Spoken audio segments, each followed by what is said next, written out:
Nous allons voir aujourd'hui quelque chose de très important qui s'appelle la réalisation des accords. Avant de commencer la réalisation des accords, je fais un résumé rapide pour ceux qui nous prennent en route sur comment on constitue les accords. On constitue les accords en sautant une note sur deux dans une gamme. Donc, si je veux faire un accord de Do majeur, je vais sauter une note sur deux, donc je vais faire Do, Mi et Sol. Pour que ça sonne bien, on va établir 3 règles simples d'enchaînement des accords. La première règle, les notes communes restent en place.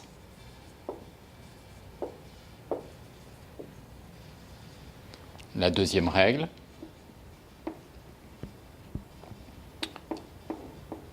je me déplace le moins possible.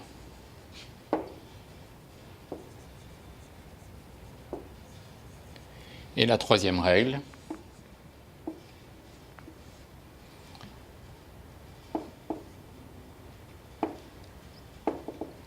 j'aime les mouvements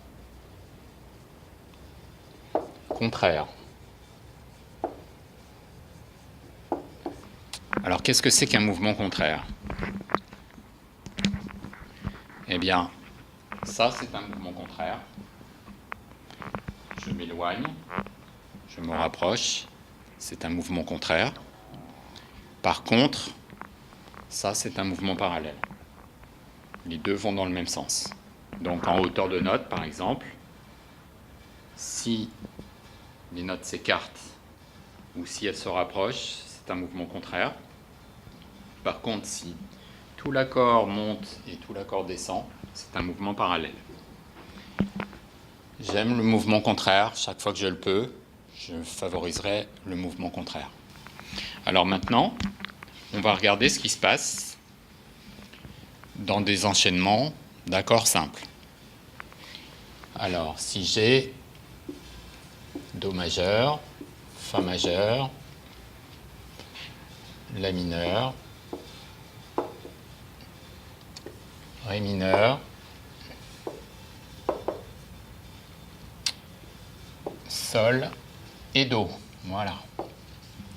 Alors, première étape, on vrac quelles sont les notes contenues dans les accords. Donc, en sautant une note sur deux, ça me fait Do, Mi, Sol. Fa, La, Do.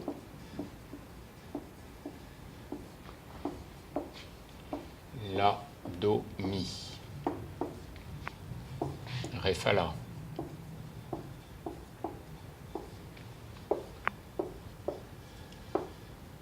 Sol, Si, Ré. Et Do, Mi, Sol.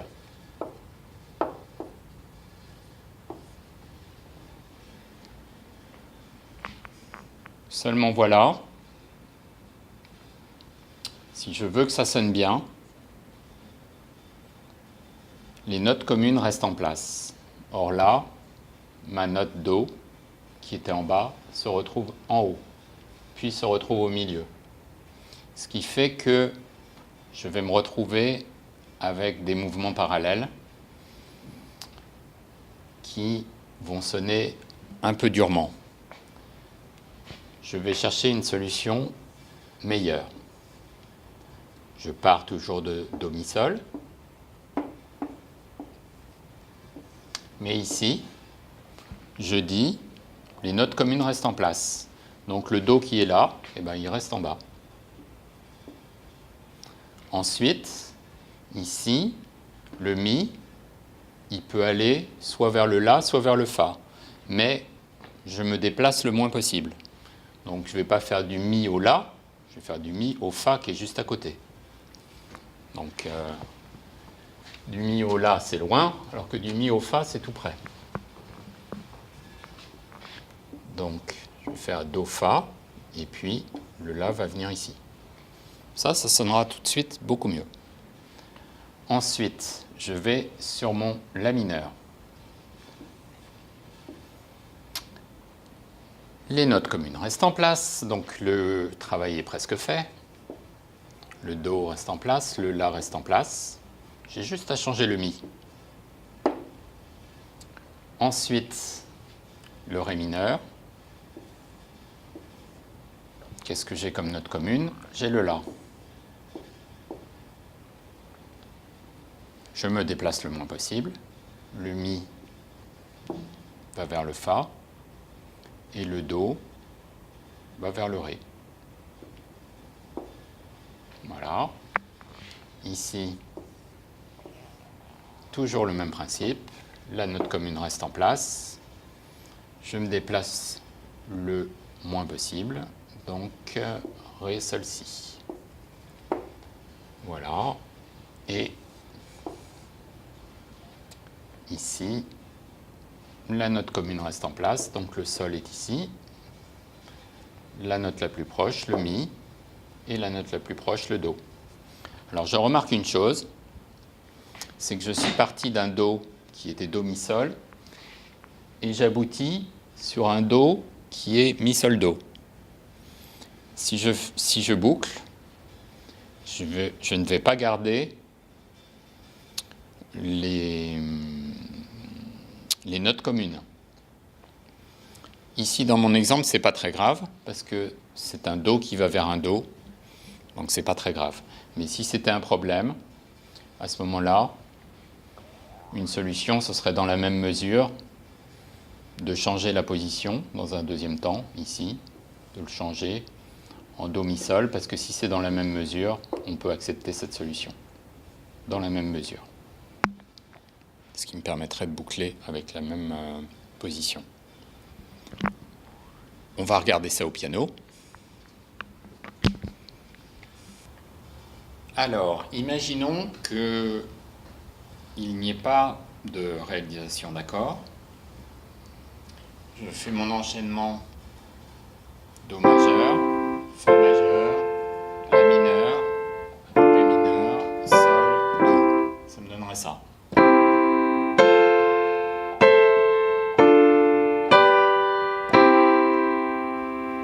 Voilà, donc c'est brut. En plus, comme ce sont des accords parallèles, on entend cette composante-là qui est la quinte de l'accord. Il y a ici la tierce, ici la quinte. Et donc, on entend le parallélisme des quintes.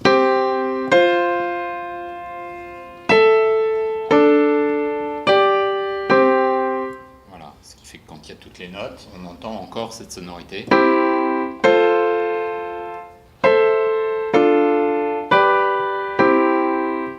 C'est pour ça que on apprend la réalisation d'accords. Et donc, ce que l'on a fait au tableau, ça nous donne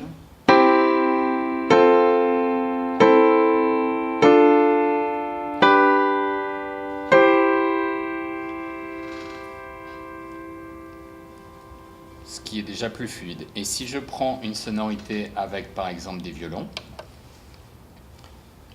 parce que dans le piano, on n'entend pas forcément les notes qui sont gardées. Ici, je vais pouvoir garder enfoncées les notes communes des accords. Et ça va me donner ça. Voilà,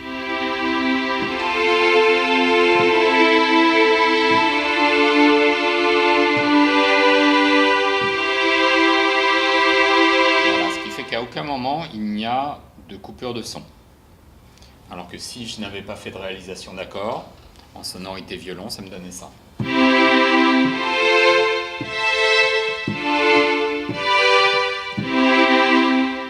Je vous rejoue la version avec la réalisation. Voilà,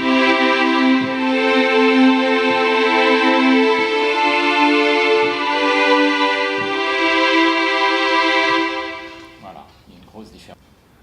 Alors, nous avons vu la réalisation d'accords quand ça marche assez facilement parce qu'il y a des notes communes entre les accords. Qu'est-ce qui se passe quand on a un enchaînement d'accords où il n'y a pas de notes communes?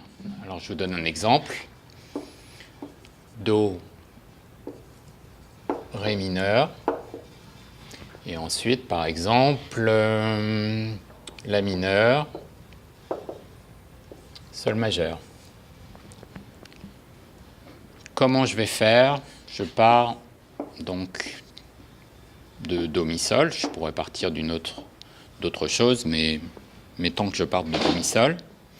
Comment je fais pour enchaîner avec Ré mineur, vu qu'il n'y a pas de note commune? Ici, on va rajouter la basse, parce que ici c'est mon accord. Ma basse c'est Do, ma basse c'est Ré, ma basse c'est La, et ma basse c'est Sol. Alors, comment je fais ici? Imaginons que je décide d'utiliser brutalement la règle numéro 2, je me déplace le moins possible. Je peux avoir l'idée de dire, je fais Ré Fa La. Alors ça, c'est la sonorité la plus brutale qui existe, parce que ici, j'ai 2 octaves à la suite, et ici, j'ai ma fameuse quinte qui s'enchaîne. J'ai 2 quintes qui s'enchaînent, donc j'ai la sonorité la plus brutale qui existe. C'est pour ça que ma solution va être d'utiliser la règle numéro 3 du mouvement contraire. Et donc, plutôt que de faire Ré Fa La, je vais chercher, comme ici je monte d'un ton à la basse, je vais chercher un accord qui descend. Et donc, le Sol en descendant, il va aller sur le Fa. Le Mi en descendant va aller sur le Ré. Et le Do en descendant va aller sur le La. Et de cette façon, je n'aurai plus de parallélisme et j'aurai un enchaînement qui va sonner tout à fait harmonieux.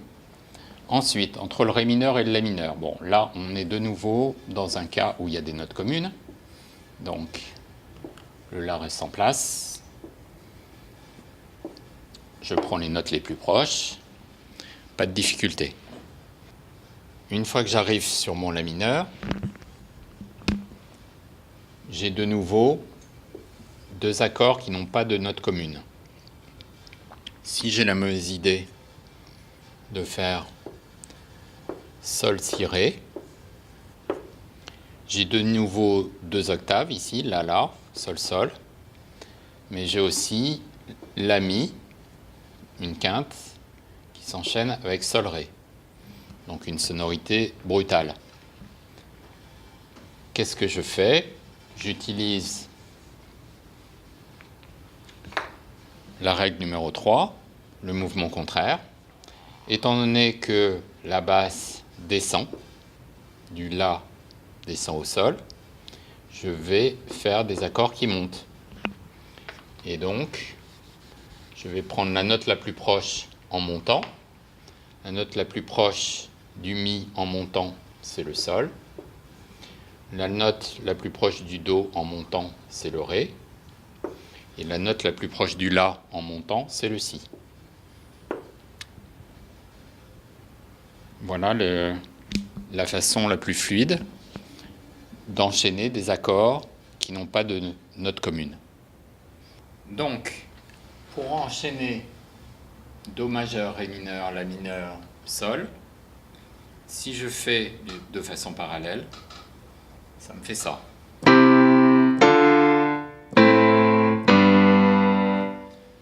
À l'intérieur, j'entends l'octave et la quinte.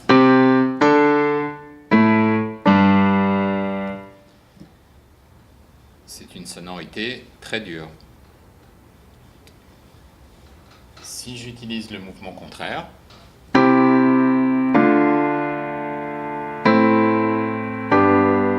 c'est beaucoup plus fluide. Maintenant, si j'ai des sonorités, des instruments sensibles, comme les cordes ou les chorales. Il y aura une énorme différence entre ça et ça.